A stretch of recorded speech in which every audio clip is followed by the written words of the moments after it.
నమస్తే. ప్రస్తుతం మనతో పాటు ప్రముఖ రైటర్ కనగాల జయకుమార్ ఉన్నారు. ఆయనతో మాట్లాడదాం. నమస్తే సార్. నమస్తే. రాజకీయాల్లో మన సినిమా ప్రముఖులు చాలా మంది ఏలారు. అవునవును. ముఖ్యంగా పెద్ద ఎన్టీఆర్ గారు, అవునవును, ఎంజీఆర్, వీళ్ళందరినీ తీసుకున్నప్పటికీ తర్వాత చిరంజీవి ఇప్పుడు తమిళనాడు వదిలేస్తే మన తెలుగులో మొట్టమొదట జగ్గయ్య గారు ఒంగోలు పార్లమెంటు నియోజకవర్గం నుంచి గెలిచారు. అప్పుడు జగ్గయ్య గారిని మెడ్రాస్లో మన తెలుగు పీపుల్ అంతా సినిమా నటులు కానీ బయట పబ్లిక్ కూడా బాగా అభినందించారు ఆయన్ని. అయితే జగ్గయ్య గారికి ఆయన ఒక మంచి వక్త, ఢిల్లీలో ఆల్ ఇండియా రేడియోలో పనిచేశాడు. తర్వాత మంచి స్పీకర్గా ఆయనకి పేరుంది, కంచు కంఠం ఆయన. సో తర్వాత సినిమాల్లో కూడా చాలా బాగా రాణించాడు, మంచి పాత్ర తీశారు, మంచి డిక్షను, మంచి ఎక్స్ప్రెషను, మంచి నటుడు ఆయన. గుంటూరు ఏసీ కాలేజీలో జగ్గయ్య గారు డిగ్రీ చదువుకునేటప్పుడు ఎన్టీ రామారావు గారు కూడా అక్కడ డిగ్రీ కాలేజీలో చదివారు. అక్కడ డ్రమ్టిక్ సెక్రటరీ జగ్గయ్య గారు. అప్పుడు ఆ జగ్గయ్య గారి దగ్గరికి ఎన్టీ రామారావు గారు వెళ్ళి, మీ నాటికలో నాకు ఒక పాత్ర ఇవ్వండి అని అడిగి వేసినటువంటి వైన ఉంది. తర్వాత రామారావు గారే విజయవాడలో ఒక నాటక సంస్థ నెలకొల్పి అందులో జగ్గయ్య గారిని పిలిచి నాటకాలు వేయించారు. ఆ విధంగా ఇండస్ట్రీకి రాకముందే కాలేజీలో వాళ్ళిద్దరికీ బాగా పరిచయాలు ఉన్నాయి. అయితే ఒక సినీ ప్రముఖుడు రాజకీయాల్లోకి రావటం అనేటటువంటిది అది ఫస్ట్ టైం జగ్గయ్య గారితో ప్రారంభమైంది. పోతే తర్వాత చెప్పుకోవాల్సింది మన మెగాస్టార్ చిరంజీవి గారు. మెగాస్టార్ చిరంజీవి గారు పార్టీ పెట్టి ఒక ప్రభంజనం సృష్టించాడు ఆయన.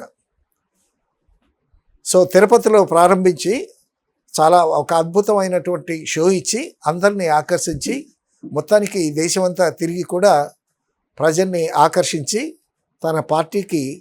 తన పార్టీ ఉద్దేశాలే అవన్నీ బాగా చెప్పించాడు. ఒక 20-21 మంది ఎంపీలు కూడా సంపాదించుకున్నాడు ఆయన. అయితే అలా ఆయన వేరే పార్టీలో సెంట్రల్ గవర్నమెంట్తో కొల్యూడ్ అవ్వకుండా ఉంటే ఆయనకి సీఎం అయ్యేటటువంటి అవకాశం ఉండేది. అయితే తన అభ్యర్థులందరినీ కేంద్రంలో కలిపేసేసి ఈయన మంత్రిగా చేశాడు. అయినా మళ్ళా సినిమాల్లోకి వచ్చేసాడు మెగాస్టార్ చిరంజీవి గారు. ఏదైనా సరే ఆయన మళ్ళా రాజకీయాలు వదులుకున్నా కూడా ఆయన చరిష్మా ఏం తగ్గలేదు, జనంలో ఆయన చరిష్మా ఏమీ తగ్గలేదు. తర్వాత ఆయన తమ్ముడే కదా పవన్ కళ్యాణ్, బాగా మంచి భూమి పీరియడ్లో ఉన్నాడు ఇప్పుడు. సో ఆ విధంగా తర్వాత చిరంజీవి గారు తన తమ్ముడికి ఒక సపోర్ట్, మారల్ సపోర్టే కాకుండా ఫినాన్షియల్ సపోర్ట్ కూడా ఒక 5 కోట్లు ఇచ్చాడనేటటువంటి విషయం అందరికీ తెలిసింది. ఆ విధంగా మెగాస్టార్ గారు. చిరంజీవి గారి తర్వాత కృష్ణ గారు రాజకీయాల్లోకి వచ్చాడు. వాళ్ళ ఏరియాని బాగా డెవలప్ చేశాడు. సో ఆయన కూడా చాలా చక్కగానే ఆయన విధులు బాగా నిర్వర్తించాడని చెప్పుకోవాలి. తర్వాత మీరు అన్నట్టు బాబు మోహన్ కమెడియన్ అయినా సరే ఒక మంచి నటుడు, మంచి టైమింగ్ ఉన్న ఆర్టిస్టు. తర్వాత కోట శ్రీనివాసరావు గారు, ఈయన కాంబినేషన్లో వాళ్ళు మంచి కామెడీ సృష్టించి మంచి ఎంటర్టైన్మెంట్ అందించారు. ఆయన మంత్రిగా కూడా చేశాడు బాబు మోహన్. తర్వాత అతని కొలీగు కోట శ్రీనివాసరావు గారు కూడా విజయవాడలో గెలిచాడు, బీజేపీ తరపున ఎమ్మెల్యేగా గెలిచాడు. సో ఈ విధంగా సినీ ప్రముఖులు, సినీ నటులు రాజకీయాల్లోకి వస్తూ ఉన్నారు. ఎవరి పర్ఫార్మెన్స్ ఎంతవరకు ఉన్నది అనేది ఓ చిన్న విశ్లేషణలో మనం చెప్పుకుంటున్నాం. పోతే కృష్ణరాజు గారు కూడా బీజేపీ తరపున నుంచున్నారు. సెంట్రల్ గవర్నమెంట్లో మినిస్టర్గా చేశాడు,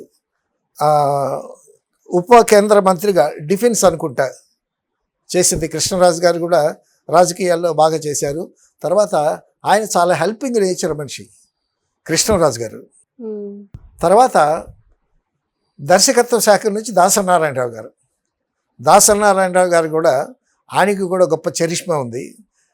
ఎంత చరిష్మా అంటే మెడ్రాస్లో తిరుపతి నుంచి గుండ్లు కొట్టించుకొని బస్సులన్నీ వేసుకొని ఎన్టీ రామారావు గారి ఇంటికి వచ్చేవాళ్ళు రామారావు గారిని చూడటానికి. రామారావు గారికి ఇంటికి ఎదురుగానే దాసనారాయణ గారి ఇల్లు. ఒక స్టేజ్లో రామారావు గారి దగ్గరికి వెళ్ళే బస్సుల కన్నా దాసనారాయణ గారిని చూడటానికి వచ్చిన బస్సుల సంఖ్య ఎక్కువ ఉండేదంట. అంత చరిష్మా ఉంది దాసనారాయణకి. ఆయన కూడా బొగ్గు గనుల మంత్రిగా ఉప ముఖ్యమంత్రిగా చేశారు. ఆయన సర్వీసెస్ కూడా బాగానే ఉన్నాయి. తర్వాత రామానాయుడు గారు ఆ బాపట్ల ఏరియాకి ఎంపీగా చేశారు. ఎంపీగా చేసి గెలిచారు. గెలిచిన తర్వాత ఆయన ఆ ఏరియాని బాగా ఆ ఏరియాలో ఉండేటటువంటి ప్రజలకు కావలసినటువంటివి అన్నీ కంఫర్ట్స్ అన్నీ బాగా చూశాడు ఆయన. అక్కడ హెల్త్ విషయంలో కానీ ఎడ్యుకేషన్ విషయంలో కానీ కొన్ని దేవాలయాలు కట్టించడం, తర్వాత కొన్ని విద్యార్థులకి టీచర్స్కి కావలసినటువంటి సదుపాయాలు కూడా అవన్నీ ఎంపీ లాట్స్ అమౌంట్సే కాకుండా ఆయన సొంతంగా డబ్బులు పెట్టి చాలా చేశాడు. తర్వాత సెకండ్ టైము మళ్ళా నిలబడితే ఓడిపోయాడు ఆయన రామానాయుడు గారు. అప్పుడు నేను ఇంత కష్టపడి ఇన్ని చేశాను, నేను సొంత డబ్బులు కూడా ఉపయోగించి చాలా సంక్షేమ కార్యక్రమాలు చేశాను అని ఆయన కొంచెం బాధపడి ఈ రాజకీయాల నుంచి తప్పుకున్నాడు. అయితే వాళ్ళ పెద్ద అబ్బాయి సురేష్ బాబు, డాడీ మనకు రాజకీయాలు పనికిరావు, మనకు వద్దులే, మనకు రాజకీయాలు, మన వ్యాపారం ఏదో మనం చేసుకుంటున్నాం, చక్కగా సినిమాలు చూసి ప్రజలకి ఓ మంచి సినిమాలు అందిద్దాం అనేటటువంటి ఉద్దేశంలో ఉన్నాడు. అయితే అప్పుడు చంద్రబాబు నాయుడు గారు కానీ వాళ్ళందరూ పార్టీకి ఒక ప్రముఖులు కావాలి, ప్రజల్లో పేరున్న వ్యక్తులు. తర్వాత ఎలక్షన్లో ఖర్చు చాలా ఉంటుంది, ఆ ఖర్చు మీట్ అవ్వగలిగేటటువంటి అభ్యర్థులు కావాలి కదా పార్టీకి. సో ఆ విధంగా చంద్రబాబు నాయుడు గారు రామానాయుడు గారిని ఇన్వైట్ చేయటం, ఆయన బాగా వర్క్ చేశారు, ఆయన ఏరియాని బాగా డెవలప్ చేశాడు. అయితే సెకండ్ టైం ఓడిపోయిన తర్వాత ఆయన రాజకీయాలు విరమించుకున్నాడు. అమ్మ తర్వాత రామానాయుడు గారి తర్వాత అలాగే చెప్పుకోవాల్సినటువంటి ఒక వ్యక్తి మురళీమోహన్ గారు.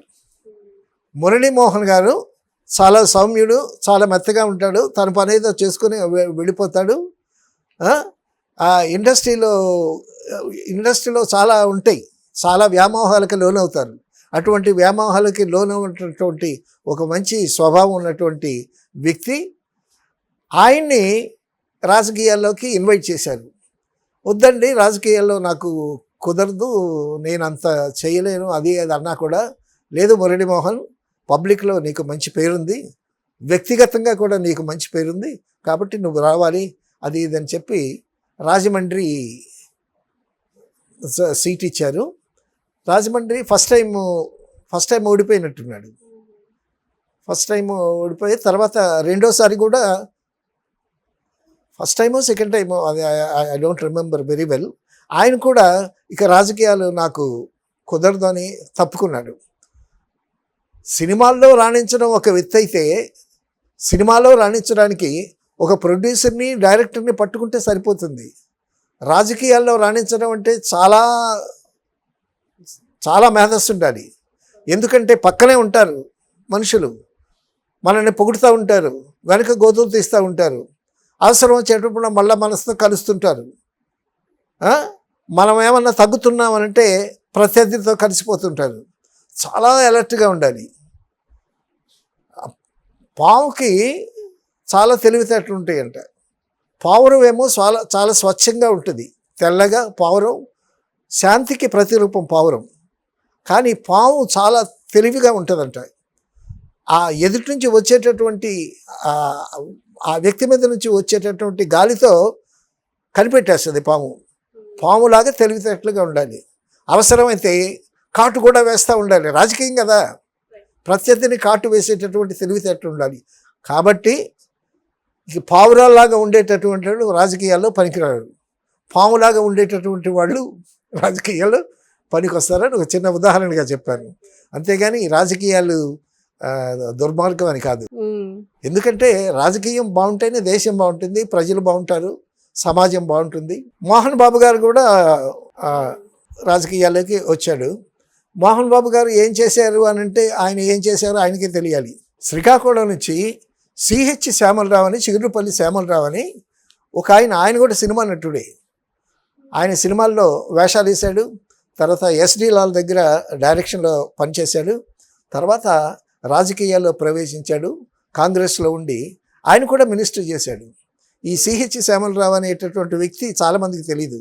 నాకెందుకు తెలుసు అంటే నేను శ్రీకాకుళం నుంచి ఆ ఏరియాలో కొంత ఉన్నాను. సో నాటకాల్లో కూడా ఆయనతో నాకు ప్రవేశం ఉంది. సో ఆయన గురించి నాకు తెలుసు. ఆయన కూడా కాంగ్రెస్ దాంట్లో మినిస్టర్ చేశాడు. తర్వాత భవనం వెంకటరామరెడ్డి గారు కూడా సినిమాలో నటించాడు అని విన్నాను నేను. మరి అది ఎంతవరకు ఏమో తెలియదు కానీ అప్పట్లో మెడ్రాస్లో సినిమాలకు తిరిగి సినిమాలో నటించాడు అని కూడా విన్నాను నేను. పోతే వీటన్నిటి మీద చెప్పుకోవాల్సిన విషయం ఏంటంటే నందమూరి తారక రామారావు గారు. నేను దానికోసం వెయిట్ చేస్తున్నా. నందమూరి తారక రామారావు గారు ఆంధ్రదేశంలో గుళ్ళలో దేవుడై కూర్చున్నాడు. అంతకుముందు రామారావు గారు కృష్ణుడు అయిన తర్వాత, మాయాబజార్లో కృష్ణుడు వేషం వేసిన తర్వాత నిజంగా కృష్ణుడు ఇలాగే ఉంటాడా, ఇలాగే కిరీటం ఉంటుందా, ఇలాగే పిల్లనుగులో చేతిలో ఉంటుందా, ఇలాగే నడుస్తాడా, ఇలాగే డైలాగ్ చెప్తాడా, ఇదేనా కృష్ణుడు అని అనుకున్నారు. అంత అద్భుతంగా అక్కడ చెప్పుకోవాల్సింది ఎన్టీ రామారావు గారి నటన ప్రతిభ కన్నా ఎన్టీ రామారావు గారిని ఆ క్యారెక్టర్కి తీర్చిదిద్దినటువంటి కేవీ రెడ్డి గారిని దర్శకుడిని చెప్పుకోవాలి. కష్టపడి నల్లగా బొగ్గులాగా అయిపోయాడు మనిషి. అంత అందగాడు కూడా ఒక మసి బొగ్గులాగా తయారయ్యాడు. ఇప్పుడు మద్య నిషేధం చేశాడు. 2 రూపాయలు బియ్యం పథకం పెట్టాడు. తర్వాత ఆడపిల్లలకి మగపిల్లలకి ఆస్తి సమాన హక్కు పెట్టాడు. అటువంటి ఎన్ని కార్యక్రమాలు చేశాడు. తర్వాత తెలుగు భాషను ఎంత అద్భుతంగా తీర్చిదిద్దాడు. మన హైదరాబాద్ ట్యాంక్ బండి మీద తెలుగు ప్రముఖుల విగ్రహాలు ప్రతిష్ఠించి ఎంత అద్భుతంగా చేశాడు.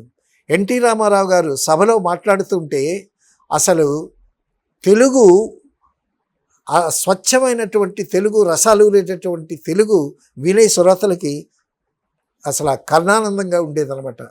అంత మంచి పరిపాలన చేసినటువంటి గొప్ప నేత. తర్వాత అంత చరిష్మాతో వచ్చినటువంటి మన పవన్ కళ్యాణ్ ఇప్పుడు. సో